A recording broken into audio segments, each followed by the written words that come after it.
담임 목사님께서 긴장해야 합니다라는 제목으로 말씀 증거해 주시겠습니다. 이 시간 우리 믿음의 고백을 하나님께 드림으로 말씀 앞에 나가도록 하겠습니다. 하나님 나를 사랑하신다. 하나님은 내 인생의 크고 비밀한 계획 가지고 계신다. 하나님은 오늘도 나와 동행하셔서 그 계획 이루어 주신다. 아멘. 그렇게 될 줄로 믿습니다. 아멘. 성경에서 출발한 다양한 개념 중에 청지기라고 하는 개념이 있습니다. 이는 주인의 것을 맡아서 관리하는 사람을 나타내는 표현입니다.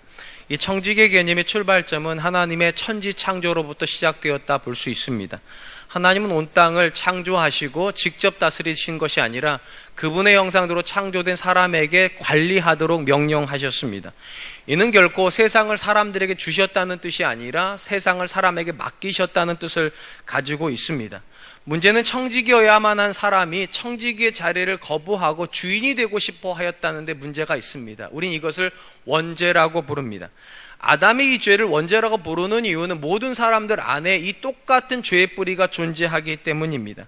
우리는 어찌된 일인지 서로 사랑해서 결혼한 부부가 결혼 생활을 시작하는 시점부터 서로가 주인이 되려고 합니다. 사실 하나님께서 섬기라고 남편 주셨고 섬기라고 아내를 주셨다는 점에서 청지기로 결혼 생활을 해야 되는데 우린 청지기를 원하는 것이 아니라 남편은 아내의 주인이 되기를, 아내는 남편의 주인 되기를 그렇게 싸웁니다. 부모와 자녀가 만나는 인연도 대단한 인연입니다. 하나님께서 부모에게 또 자녀에게 각각의 대상을 섬기라고 그렇게 주셨는데 놀랍게도 우리는 서로를 주장하려고 아둥바둥합니다. 우리가 이 땅에서 맺는 많은 관계들 역시 하나님께서 섬기라고 주신 관계임에 틀림이 없습니다. 그런데 우리는 우리에게 섬기라고 주신 사람들을 이용해서 내가 성공하려고 그렇게 길을 씁니다.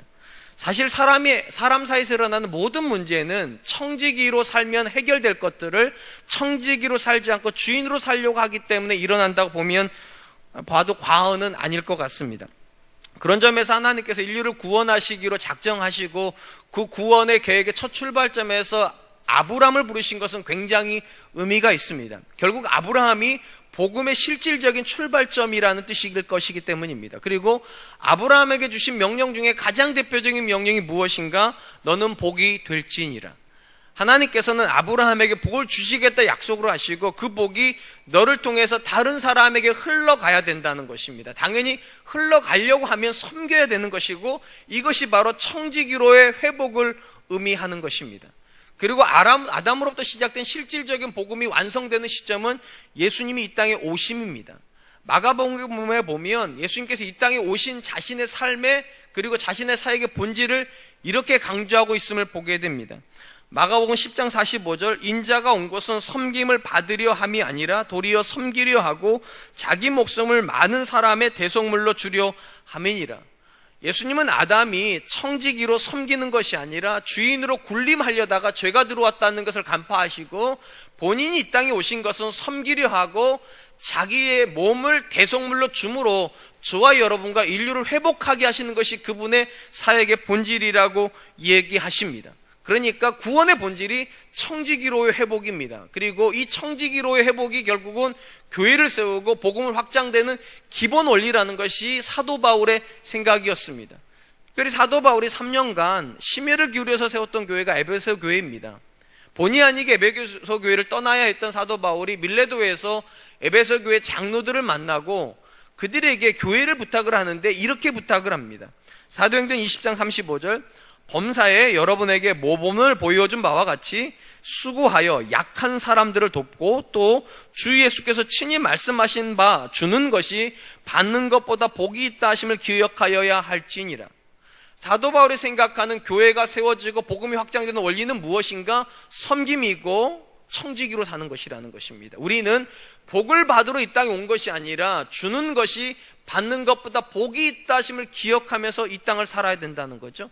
그래야 교회가 세워지고 그래야 복음이 전달이 된다는 것입니다. 오늘 본문의 말씀은 청지기로 부름받았던 이스라엘, 특별히 종교 지도자들이 그들의 삶에서 왜 실패했는가를 우리에게 보여주는 말씀이라 생각이 됩니다. 우리가 지난 시간에 예수님께서 들으셨던 질문을 살펴보았습니다. 너는 무슨 권위로 이러한 일을 하느냐? 이 권위에 대한 질문에서 예수님께서 즉답을 하지 않으시고 오히려 그들에게 역으로 질문을 했죠. 세례 요한의 세례가 하늘에서냐 사람에게서냐, 이 질문을 하시고 예수님은 그들에게 답을 주시지 않으셨습니다. 오늘 본문은 즉답은 하지 않으셨지만 예수님께서 종교 지도자들에게 그분의 권위가 어디서 왔는지, 그리고 종교 지도자들이 왜 실패했는지를 보여주는 말씀이라고 생각하면 좋을 것 같습니다. 예수님은 이걸 대답을 하시기 위해서 비유를 사용하십니다. 이 비유에는 한 주인이 나옵니다. 주인이 포도원을 일구고 어떤 일인지 모르겠지만 먼 나라로 가게 됩니다. 그 사이에 종들을, 이제 품꾼이겠죠, 농부들을 불러다가 포도원을 관리를 시킵니다. 쉽게 말하면 이들은 소유권을 받은 사람들이 아니라 경작권을 받은 청지기들입니다. 그리고 주인이 그들에게 기대하는 것은 소출물을 보내는 것이었습니다. 때가 되어서 이제 포도원에서 소출이 날 시기가 됩니다. 주인이 종들을 보내서 그 포도원 품꾼들에게 소출의 일부를 요구를 합니다. 그랬더니 이 농부들이 어떻게 합니까? 처음에는 그냥 때렸습니다. 두 번째 종이 갔더니만 때리고 능욕을 했습니다. 세 번째 번 했더니만 이번에는 때리고 능욕을 하고 죽였습니다. 이 일이 반복이 되자 주인이 마음에 이제 한 가지가 남았다고 생각합니다. 아들을 보내는 것입니다. 그리고 기대하는 것은 뭐냐? 아들은 존대할 것이다. 왜 이런 표현을 하는가? 유대인들에게는 아버지와 아들이 하나입니다. 그러니까 아버지의 권위가 아들의 권위이기 때문에 주인을 인정을 하면 아들은 인정을 해야 된다는 겁니다. 기대감을 가지고 아들을 보냈는데 더 심한 일을 해버립니다. 때리고 능욕하고 죽이고 포도원 밖에다가 던져버렸습니다. 쉽게 말해 장사를 지내주지 않았다는 겁니다. 이 예수님께서 그 포도원 농부들을 다 진멸하시겠다고 하시면서 이 비유가 끝나게 됩니다. 일단 이 본문에서 예수님께서 이스라엘의 영적인 상태를 포도원을 가지고 비유하신 이유가 있습니다. 여러분 잘 아시는 대로 성경에서 이스라엘을 상징하는 가장 대표적인 나무가 포도나무이기 때문입니다. 시편에 보면 이런 말씀이 나옵니다. 시편 80편 8절 말씀, 주께서 한 포도나무를 애굽에서 가져다가 민족들을 쫓아내시고 그것을 심으셨나이다. 그러니까 포도원은 이스라엘입니다. 시편의 말씀을 따라 보면, 그리고 주인은 당연히 하나님이시고 농부들은 이 포도원을 맡긴 종교 지도자들입니다. 그리고 주인이 보내고 있는 종들은 하나님의 뜻을 전달하는 선지자들입니다. 그리고 마지막에 보낸 아들은 예수님이십니다. 그리고 이 말씀을 통해서 예수님께서 지금 주시고 싶은 가장 강력한 메시지는 뭐냐? 주님의 권위, 예수님의 권위는 아버지에게서 왔다는 겁니다. 아버지가 나를 보냈다. 답이 됐어요. 그 다음에 한 발짝 더 나아갑니다. 예수님을 향하여서 이 종교주도자들이 어떤 일을 할 것인지가 예표가 되었습니다. 아들을 죽여서 쫓아낼 거라는 겁니다. 이스라엘 역사에서 쫓아낼 거라고. 우리가 이 비유를 이해를 하려면 일단 이 비유에서 우리가 주목해야 되는 것이 하나가 있습니다. 분명히 이 본문에 나오는 농부들은 주인에게 은혜를 받은 사람들이라는 겁니다. 원래 이 농부들은 땅이 없는 사람들이에요. 주인에게 땅이 있어요. 그런데 주인이 그 많은 농부들 중에서 몇몇의 농부들을 골라서 선택해서 그들에게 그 밭을 맡긴 거죠. 그리고 소출의 일부만을 자기에게 주고 나머지는 너희가 가지라고. 이건 특별한 은혜입니다. 그런데 이 은혜는 목적을 하나 가지고 있어요. 그냥 주는 게 아니죠. 소출의 일부를 주인에게 주라는 것입니다. 이 목적을 이룰 때만 이 은혜는 계속 지속이 될 것입니다. 우리는 종종 하나님의 은혜를 이야기를 할 때 하나님께서 값없이 주셨다 이런 표현을 씁니다. 그래서 하나님의 은혜를 표현할 때 값없는 은혜라는 표현을 참 많이 쓰는데 100% 지당한 말입니다. 왜냐하면 하나님께서 저와 여러분들에게 주시는 모든 것은 우리가 자격이 있어서 주신 것이 아니기 때문입니다. 그 남편 왜 주셨을까요? 그 자녀 왜 주셨을까요? 우리 교회 왜 주셨을까요? 우리가 생각하는 것처럼 내가 잘났기 때문에 이 생각이 들어오면 가정이 다 깨집니다. 나는 이렇게 훌륭한데 왜 내 남편 이 모양이지? 나는 이렇게 대단한데 왜 내 아내는 저 모양이지? 이래서 가정이 깨지는데 하나님의 은혜는 그렇게 받지를 않습니다. 하나님이 내가 뭔데 내 남편같이 훌륭한 분을 주셨나? 내가 도대체 뭔데 내 아내같이 이렇게 참하고 현숙하고 아름답고 그런 아내를 내게 주셨나? 그렇게 받으면 가정은 절대로 깨지지 않습니다. 은혜는 내 자격하고 상관이 없는 거니까요. 물론 우리 중에는 이렇게 말하는 분도 계실지 모르겠어요. 나는 하나님의 말씀에 철저하게 순종한다고. 근데 여러분, 여러분의 순종하고 은혜는 별개입니다. 왜냐하면 모든 피조물은 창조자에게 순종하는 게 필연이기 때문입니다. 당연한 일을 한 거예요. 사실은 저와 여러분들이 하나님의 말씀에 순종해서 11조를 드리는 거 엄밀히 말하면 당연한 겁니다. 하나님의 은혜에 감격해서 교회를 섬기는 거 엄밀히 말하면 당연한 겁니다. 당연한 걸 했기 때문에 은혜를 받았다. 그건 성경에 없는 이야기예요. 중요한 건 이겁니다. 자격이 있건 없건 순종을 했건 안 했던 간에 은혜는 절대적인 하나님의 선물이라는 것입니다. 하나님이 나를 사랑해서 그 은혜를 주신 것이고 우리를 사랑해서 그 은혜를 주셨다는 겁니다. 그런데 값없이 주셨다는 이 말이 잘못하면 그냥 받았다라고 이해가 되면 안 된다는 겁니다. 값없이 주셨지만 그냥 주신 건 아니에요. 목적이 있어요. 열매라고 하는 목적이에요. 그 많은 농부들 중에서 주인이 그들을 선택하고 그냥 준 게 아니에요. 목적을 가지고 줬어요. 소출의 일부를 내게 달라고. 이 부분에서 사도 바울이 이런 표현을 썼습니다. 고린도후서 6장 1절, 우리가 하나님과 함께 일하는 자로서 너희를 권하노니 하나님의 은혜를 헛되이 받지 말라. 이 본문을 잘 이해하려면 사도 바울이 지금 이렇게 말을 했습니다. 자신도 그리고 자기와 함께 동역하는 사람들도 다 하나님의 은혜를 받았고 그 은혜로 일꾼이 되어 있는 그들이 고린도 교회를 향해서 뭐라고 말하는가? 너희도 은혜를 받았다는 겁니다. 우리가 잘 아는 것처럼 고린도 교회는 은사가 충만한 교회입니다. 어떤 은사에도 부족함이 없어요. 물질도 충만하게 받았다는 거. 그런데 문제는 무엇인가? 은혜는 있는데 열매가 없다는 겁니다. 그들은 방탕합니다. 그들은 무절제합니다. 엄청난 은혜가 주어졌는데 어떻게 그렇게 방탕하게 살 수 있냐는 거예요. 그래서 바울이 말을 하는 거예요. 은혜를 받되 헛되이 받으면 안 된다고. 은혜를 값없이 주셨을지라도 그냥 주신 은혜는 없다고. 하나님께서 우리에게 열매를 기대하심으로 그 은혜를 주셨는데 열매가 없어지면 은혜는 헛되이 받은 것이 된다는 것입니다. 독일의 신학자이고 또 목회자이며 또 이 히틀러를 대적했던 애국적인 삶을 살았던 대표적인 인물 중에 한 사람이 보네퍼라고 하는 목사님이 계십니다. 이분이 은혜를 두 가지로 구분을 했습니다. 하나는 값싼 은혜, 또 하나는 값비싼 은혜. 값싼 은혜를 정의를 하면서 이렇게 얘기를 했습니다. 회개 없는 용서를 설교하는 것. 그러니까 회개도 안 했는데 하나님 당신을 사랑하십니다. 이렇게 말하는 건 값싼 은혜라는 거예요. 두 번째, 교회에서 훈련도 받지 않고 세례받는 것.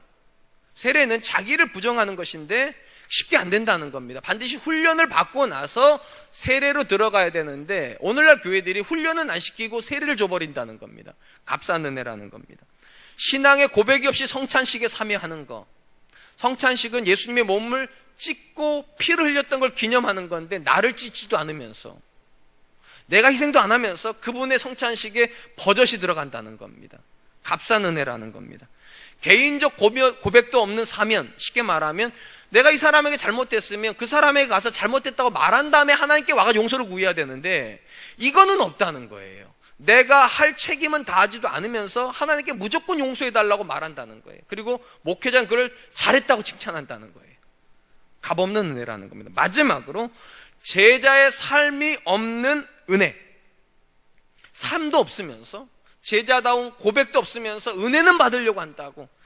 이것을 보네퍼는 값싼 은혜라고 말을 했습니다. 상대적으로 값비싼 은혜도 있다라고 얘기를 했습니다. 무엇이 값비싼 은혜인가? 제자로 부르시는 예수님의 음성을 듣고 모든 것을 포기하고 그분의 뜻에 헌신하는 것. 그것이 값비싼 은혜라는 겁니다. 사실은 오늘날 저와 여러분들이 구하는 대부분 은혜는 안타깝게도 값싼 은혜입니다. 나는 변하지도 않으면서 우리 가정은 새로워지지도 않으면서 우리 자녀들을 신앙적으로 양육하지도 않으면서 은혜는 받고 싶어 하니까. 그러니까 나는 아무것도 안 하는데 하나님은 계속 뭔가를 하셔야 돼요. 이건 값싼 은혜예요. 값비싼 은혜는 무엇인가? 하나님이 이미 내게 충족한 걸 주셨으니까 하나님은 가만히 계세요. 이젠 제가 할게요. 하나님 지금도 이미 충분해요. 내게 그런 아내 주셨고 내게 그런 자녀 주셨고 내게 그런 직장 주셨으니까 하나님 은혜가 넘칩니다. 이제는 제가 합니다. 이게 값비싼 은혜라는 거예요.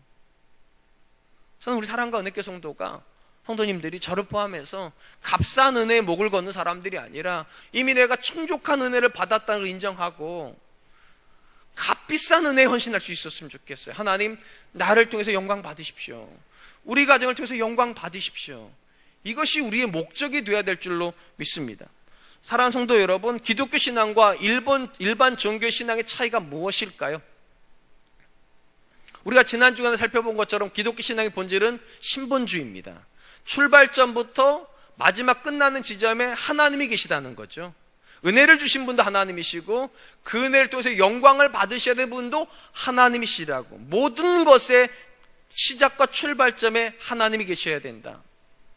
우리는 일반적으로 다른 종교에서 복을 구하는 것과 우리가 하나님께 구하는 은혜가 다를 거라고 생각을 합니다. 그런데 엄밀히 말하면 외형적으로는 똑같습니다. 모든 종교는 다 신에게 은혜를 구합니다. 다만 이 은혜의 차이가 있어요. 다른 종교에서 복이라고 또 은혜라고 말하는 것들은 다 나를 위해서 받는 겁니다. 그래서 다른 종교에서는 내가 잘 돼야 복 받은 겁니다. 근데 기독교에서 복의 개념은 좀 다릅니다. 내가 잘 되는 것이 아니라 하나님을 잘 되게 하기 위해서 복을 받는 겁니다. 그래서 때로는 나는 잘 안 됐는데 내 삶 때문에 하나님이 영광 받으시면 우리는 그걸 뭐라고 말해야 되는 거예요? 은혜 받았다고 말해야 돼요. 이것이 기독교와 다른 종교를 근본적으로 다르게 만드는 것입니다. 바로 이런 이유 때문에 하나님께서는 저와 여러분들에게 은혜만 주시지 않습니다. 그 다음에 뭐를 기대하시는가? 끝 지점에서 나와야 되는 열매를 기대하시는 거예요. 은혜를 넣어 놓으시고 이것이 다른 종교와 다른 고백으로 나오는가를 보신다는 거죠. 다른 종교는 은혜만 받으면 끝입니다. 나만 잘 되면 되고 내 자녀만 잘 되면 됩니다. 그런데 기독교는 내가 잘 되는 거, 내 자녀가 잘 되는 거 중요합니다. 더 중요한 건 이거예요. 그래서 so what? 하나님이 무엇을 받고 계시냐는 겁니다. 내가 잘 되기 때문에, 내 자녀가 잘 되기 때문에 하나님께서 그것의 열매를 취하고 계시는가? 사랑하는 성도 여러분, 저와 여러분은 하나님께 복을 받고 있습니까? 은혜를 경험하고 있습니까? 혹시 이 자리에 계신 분들 중에 나는 은혜를 경험하지 못하고 있다면 기도하세요. 왜냐하면 하나님은 은혜 베푸시기를 기뻐하시는 분이라고 성경에 기록이 되어 있어요.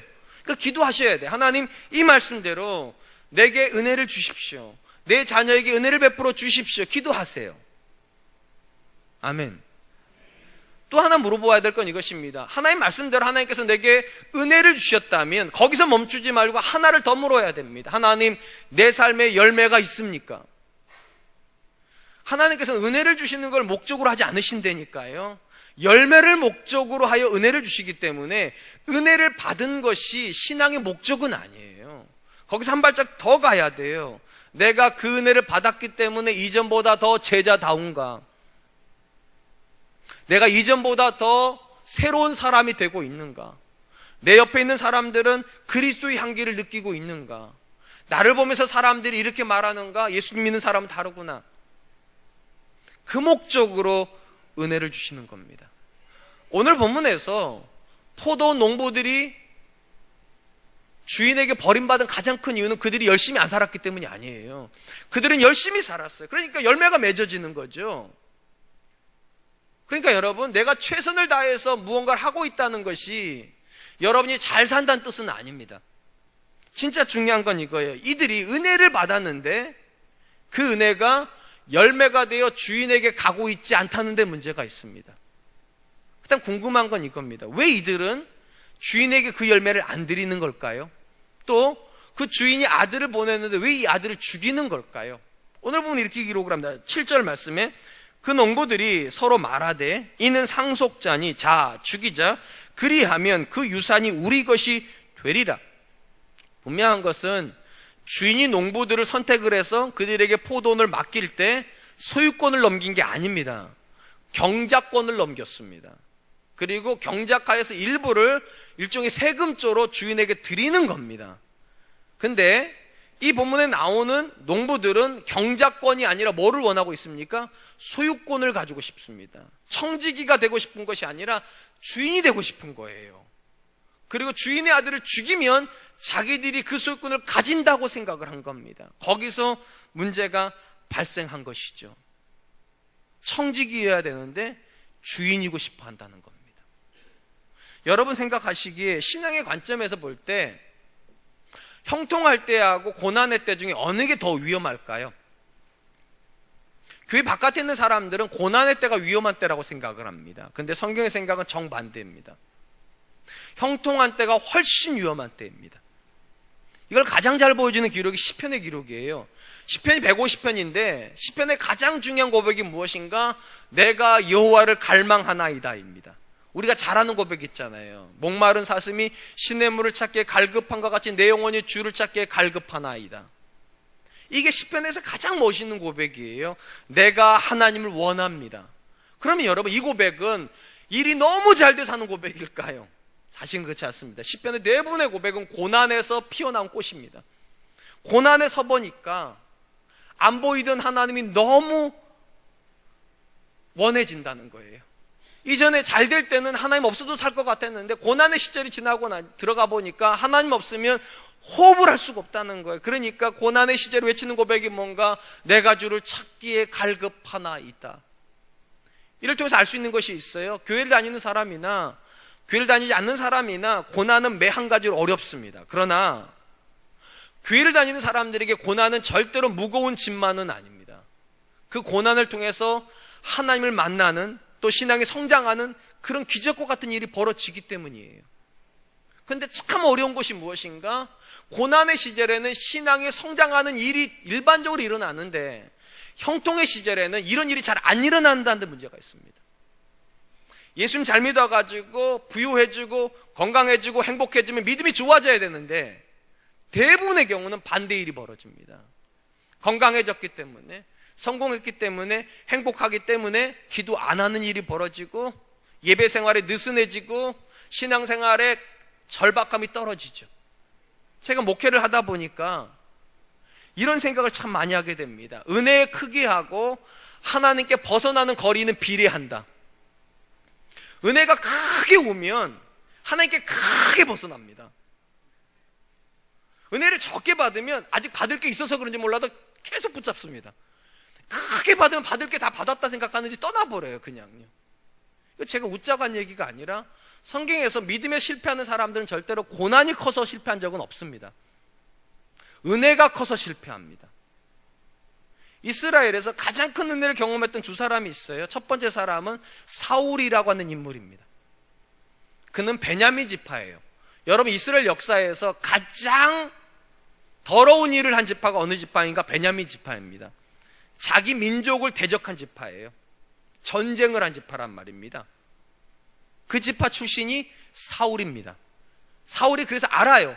자기 같은 사람은 하나님께 쓰임받을 수 없다는 것을, 자기 같은 사람이 이스라엘의 왕이 될 수 없다고 스스로 알아요. 근데 하나님은 그 마음을 보시고, 그 가난한 마음을 보시고 그에게 은혜를 주셔서 이스라엘의 초대 왕을 세워주십니다. 정말 엄청난 은혜를 받았습니다. 그러자마자 그는 엄청나게 하나님을 벗어나 버립니다. 하나님의 제사를 멸시해 버립니다. 하나님의 말씀에는 안중에도 없습니다. 사울만큼이나 큰 은혜를 받았던 사람이 솔로몬입니다. 여러분, 솔로몬의 어머니가 누군지 아세요? 참 감사한 얘기 드릴게요. 천국에 가면 이런 질문 안 한다는 겁니다. 솔로몬의 어머니가 밧세바입니다. 성경에서 밧세바를 뭐라고 표현하는가? 다윗의 아내라고 표현하지 않습니다. 우리아의 아내 밧세바입니다. 쉽게 말하면 다윗이 솔로몬을 낳은 여자는 남의 여자라는 이야기입니다.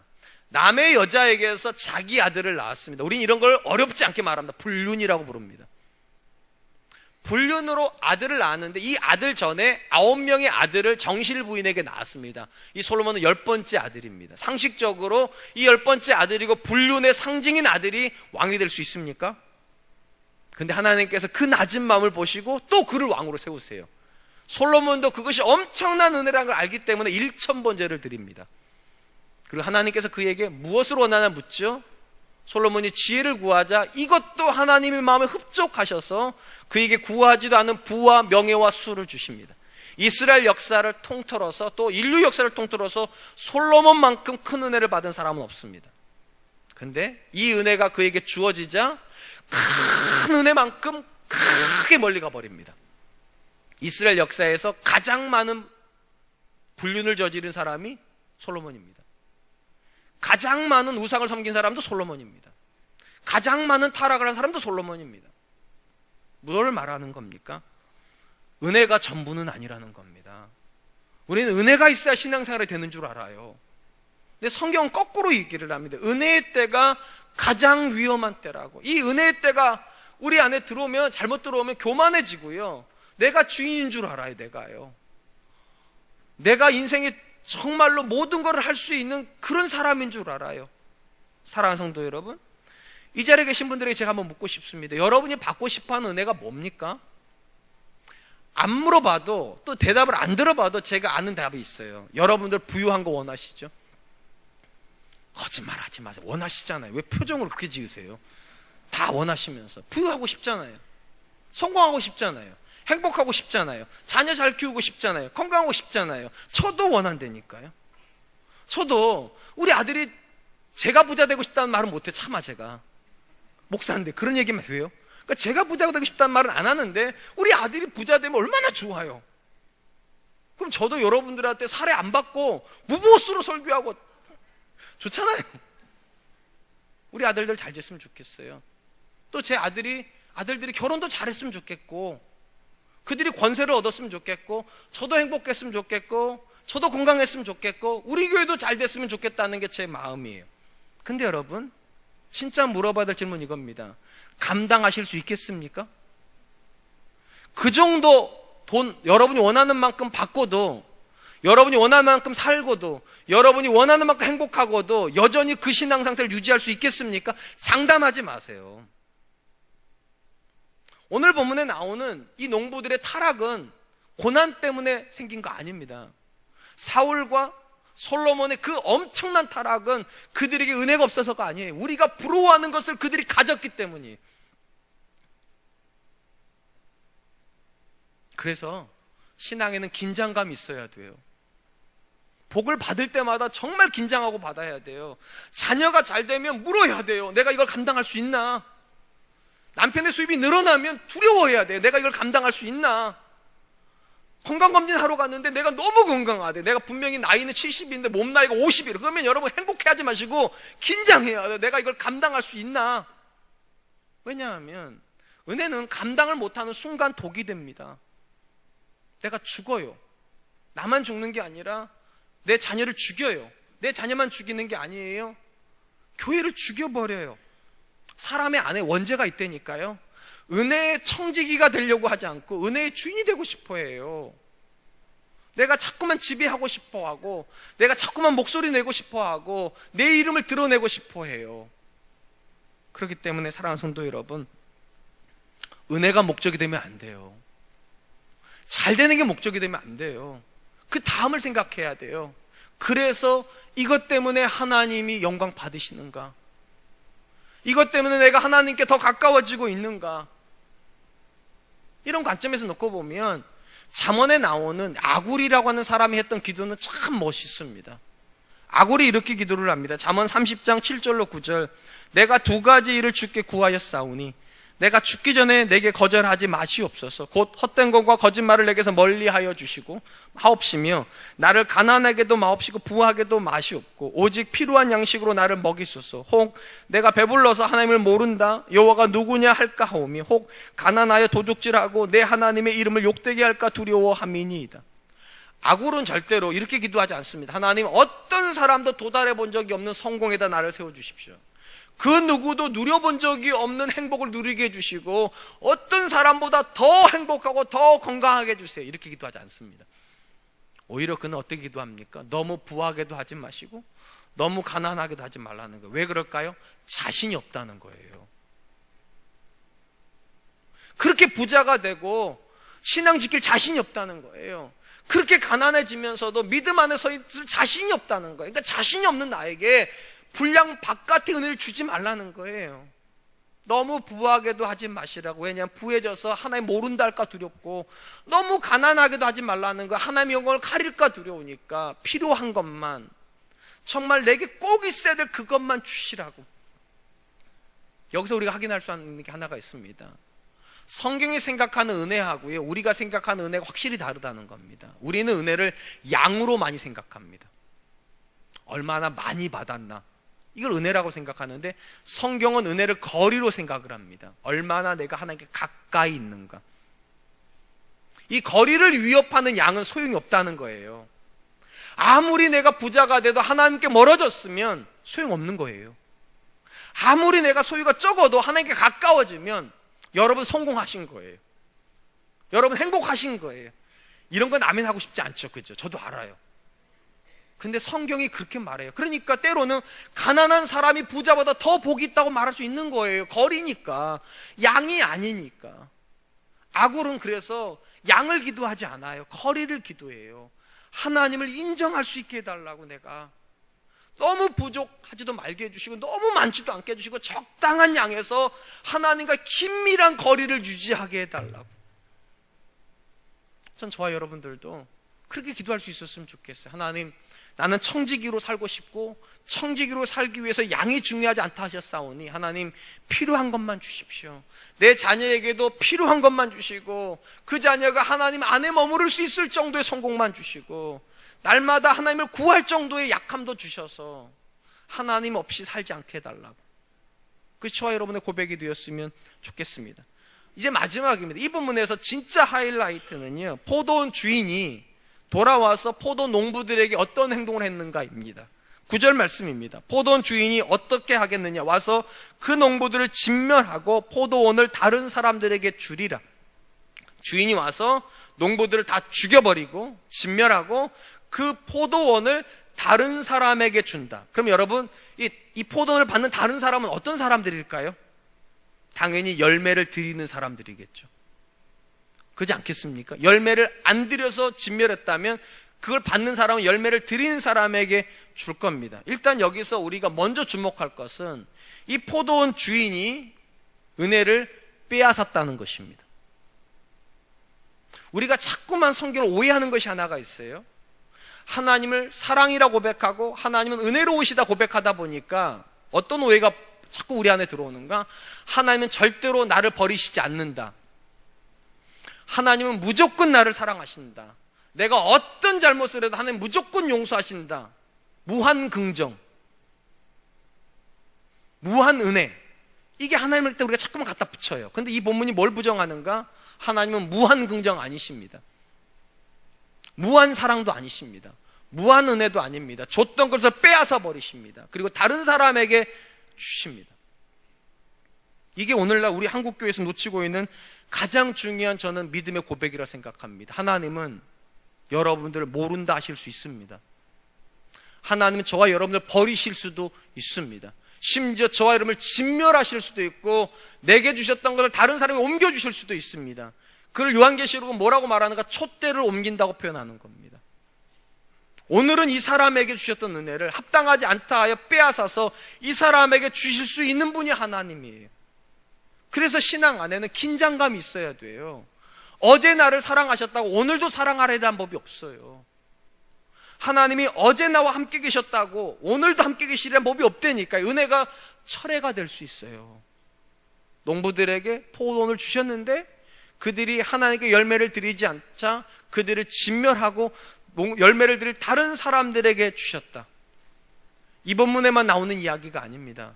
똑같은 포도원 비유를 가지고 있는 요한복음 15장에도 보면 이런 고백이 나옵니다. 요한복음 15장 1절로 2절, 나는 포도나무요 내 아버지는 농부라. 중요한 말이 나옵니다. 무릇 내게 붙어 있어 열매를 맺지 아니하는 가지는 아버지께서 그것을 제거해 버리시고 무릇 열매를 맺는 가지는 더 열매를 맺게 하려 하여 그것을 깨끗하게 하시느니라. 예수님께서 이 비유에서 강조하시는 것이 무엇인가? 예수님께 붙어 있다고 해서 다 안전한 것은 아니라는 겁니다. 일단 여기 붙어 있다는 고백은 이런 걸 거예요. 우리 쉽게 말하면 교회 다닌다는 걸 거예요. 기도한다는 걸 거예요. 성경 읽는다는 뜻일 거예요. 봉사한다는 뜻일 거예요. 심지어 헌금도 하실 거예요. 그런데 그것이 안전을 보장하지 않는다. 내게 붙어 있지만 열매 맺지 않는 가지는 아버지가 잘라내실 것이고, 우리의 안전을 보장할 수 있는 건 딱 하나밖에 없습니다. 열매를 맺고 있어야 안전합니다. 그러면 열매를 맺고 있으면 무조건 안전한가? 그것도 아닙니다. 아버지께서 더 열매를 맺게 하시기 위해서 가지치기를 하신대요. 그 말은 무엇입니까? 어제보다 오늘보다 내일이 더 열매가 나와야 된다는 겁니다. 그래서 성경이 말하잖아요. 그리스도의 장성한 분량에 충만한 데까지 자라라고. 어느 정도가 아니라 끝도 없는 지점입니다. 계속 전진해 가야 돼. 그래야 그리스도의 가장 높은 지점에 도달할 수 있으니까. 그러니까 마가복음 12장에 나오는 비유나 요한복음 15장에 나오는 비유는 목적이 같아요. 우리에게 뭐를 주고 싶어 하시는가? 긴장감이요. 하나님이 은혜를 주셨다고 안전하지 않습니다. 내가 교회를 다니고 있다고 평안하면 안 됩니다. 내가 오늘 무언가를 하고 있다고 내일이 보장된다고 생각하면 안 됩니다. 긴장해야 됩니다. 하나님은 날마다 우리에게 물으실 거니까 오늘도 열매가 있냐고. 그리고 내일은 더 물어보실 거니까 내일은 얼마나 더 맺을 수 있겠냐고. 저는 우리 사랑과 은혜교회 성도님들에게 신앙은 긴장감이었으면 좋겠어요. 이런들 어떠하리 저런들 어떠하리가 아니라 오늘 과연 하나님은 나를 뭐라고 말씀하실까? 하나님 내 자녀를 보시면서 과연 기뻐하실 수 있을까? 내가 가는 사업장을 보시면서 하나님은 과연 아버지의 뜻이 이루어졌다고 영광 받으실 수 있을까? 그거 안 물어보는 신앙은 다 실패합니다. 마지막 부분에서 정말로 하나님께서 이스라엘에서 종교 지도자들을 버릴 것이라는 것을 실질적으로 이렇게 예언해 주십니다. 10절로 11절입니다. 너희가 성경의 건축자들이 버린 돌이 모퉁이의 머릿돌이 되었나니 이것은 주로 말미암아 된 것이요 우리 눈에 놀랍다함을 읽어보지 못하였느냐 하시니라. 비유를 마감하시면서 예수님께서 시편 18편에 있는 말씀을 인용해 오십니다. 비유가 이렇게 됐잖아요. 아들을 죽여서 버렸다고. 이게 비유의 끝이에요. 그리고 그 다음 일은 이제 추측이에요. 주인이 와가지고 그 종들을 다 죽이고 다른 사람 줄 거다고. 그러니까 아들을 죽여서 던졌다는 이야기하고 뭐를 지금 예수님께 갖다 붙이셨는가 하면 시편 18편에 건축자들이 돌을 버렸는데 그 돌이 모퉁이돌, 새로운 건물의 모퉁이돌이 됐다. 이렇게 연결을 시켰다는 겁니다. 왜 이렇게 연결을 시켰을까? 성경학자들이 주목하는 것은 이 아들이라고 하는 단어하고 돌이라고 하는 단어입니다. 이 아들에 해당되는 히브리어가 벤이고요. 돌에 해당되는 단어가 에벤입니다. 어감이 비슷하죠? 대답 좀 하세요. 아들은 벤이고 돌은 에벤이라니까요. 그러니까 아들을 갖다 버리는 것하고 돌을 갖다 버리는 게 어감이 비슷해요. 이걸 통해서 예수님께서 어떤 메시지를 주시는가? 지금 종교 지도자들이 거하고 있는 성전은 돌로 지은 겁니다. 그 돌로 지은 성전을 지키는 자들이 아들을 갖다 죽여서 버릴 겁니다. 그리고 죽인 그 아들이 끝나는 것이 아니라 그 아들 위에 교회가 세워질 겁니다. 그리고 이 교회를 세우는 자들은 이전의 종교 지도자들은 아닐 겁니다. 누가 이 새로운 성전을 지키는 자가 될 것인가? 열매를 드리는 자들이요. 왜냐하면 기존의 성전은 열매가 없어요. 새로운 성전에 맡을 사람들에게 아버지께서 농장을 주신대잖아요. 새로운 성전을 맡은 자들은 열매를 드리는 자들이에요. 우리는 이 새로운 시대를 어떤 시대라고 부르는가? 교회 시대라고 부릅니다. 성전의 시대가 끝나고 교회 시대가 올 거라고, 예수님이 그 기초석이 될 거라고. 그리고 이 성전의 시대에서, 이 교회 시대에서 가장 중요한 것은 열매입니다.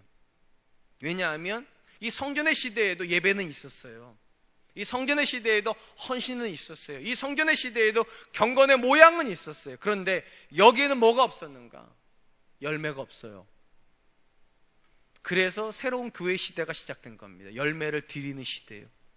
그러니까 물어봐야 돼요. 내가 얼마나 교회를 열심히 섬기는가만 물어보지 마시고, 내가 성경을 1년에 몇 번 읽냐 그것만 물어보지 마시고, 내가 기도를 얼마나 하는 그것만 물어보지 마시고, 열매가 있는가? 나는 바뀌고 있는가? 여러분, 사람이 바뀌면은요, 자기가 느낍니다. 내가 바뀌고 있구나. 또 내 바깥에 있는 사람도 느낍니다. 내 남편이 바뀌고 있구나. 우리 아빠가, 우리 엄마가 바뀌고 있구나. 그게 열매예요. 왜냐하면 성경이 말하는 열매의 본질은요, 성품이거든요, 결국은요. 성령의 9가지 열매의 본질이 성품의 열매입니다. 그래서 베드로가 신의 성품에 참여하는 자가 되라고 그렇게 말한 거죠. 교회 시대는 그래서 사람이 바뀌는 시대예요. 그것이 없으면 우린 교회 헛다니고 있는 것입니다. 사랑하는 성도 여러분, 저와 여러분은 바뀌고 있습니까? 그것 때문에 하나님은 열매를 받고 계십니까? 이제 말씀을 맺으려고 합니다. 언제부턴가 교회를 다니시는 분들에게 하나님과 하나님의 은혜가 너무 가벼워졌다는 생각을 하게 됩니다. 마치 하나님은 내게 은혜만 주셔야 되는 것처럼, 하나님 나를 사랑하셔서 언제든지 나를 용서하셔야 될 것처럼, 내가 아무리 잘못을 해도 하나님 나를 포기하지 않으실 것처럼 그렇게 생각을 합니다. 그러다 보니까 신앙이 너무 가벼워요. 근데 이 본문 말씀과 요한복음 15장 우리에게 주는 단어는 가벼움이 아닙니다. 긴장감이에요. 버리실 수도 있고 빼앗을 수도 있고 제거해 버리실 수도 있대요. 은혜가 목적이 아니라 열매가 목적이래요. 그러니까 물어봐야 돼요. 얼마나 많은 은혜를 받고 있는가가 아니라 내가 얼마나 많은 열매를 맺고 있는가, 얼마나 많은 것을 누리고 있는가가 아니라 내가 하나님과 얼마나 가까운가. 우리 사랑과 은혜교회가 고백하는 은혜는 거리였으면 좋겠습니다. 어떤 것을 받든지 간에, 어떤 상황에 놓이든지 간에 내가 하나님께 가까이 있고 싶습니다. 이것이 저와 여러분의 고백이기를 주님의 이름으로 축원드리겠습니다. 이제 우리 함께 찬양할 텐데요, 주께 가까이 날 이끄소서 찬양하려고 합니다. 이 찬양하려고 하는 이유는 우리가 누려야 되는 진짜 은혜가 하나님께 가까워지는 것이기 때문입니다. 하나님, 저와 여러분이 하나님께 가까워지기 위해서 때로는 건강도 주시고요, 때로는 약함도 주시고, 때로는 부유함도 주시고, 때로는 가난을 주시고, 때로는 성공을 주시고, 때로는 실패를 주세요. 목적은 딱 하나예요. 가까워지려고. 그리고 가까워지면 은혜 받은 거고, 멀어지면 은혜 받은 거 아닙니다. 찬양 드리면서 하나님, 주님께만 가까워지게 해주십시오. 우리 같이 한번 찬양하겠습니다.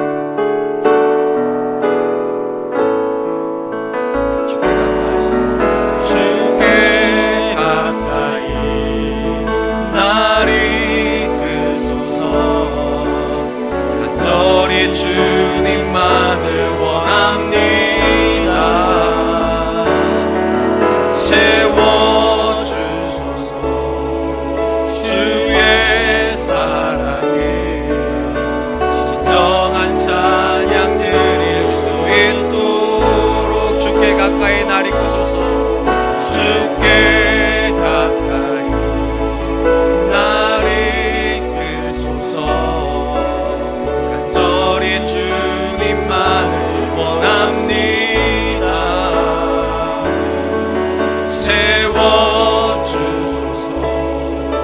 주의 사랑에 진정한 찬양 드릴 수 있도록.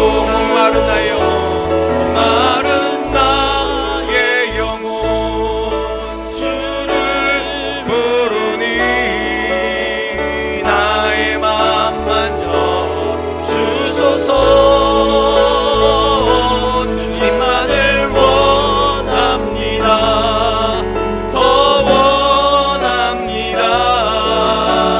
나의 맘 만져 주소서. 목마른 나의 영혼, 주를 부르니 목마른 나의 영혼, 주를 부르니 나의 맘 만져 주소서.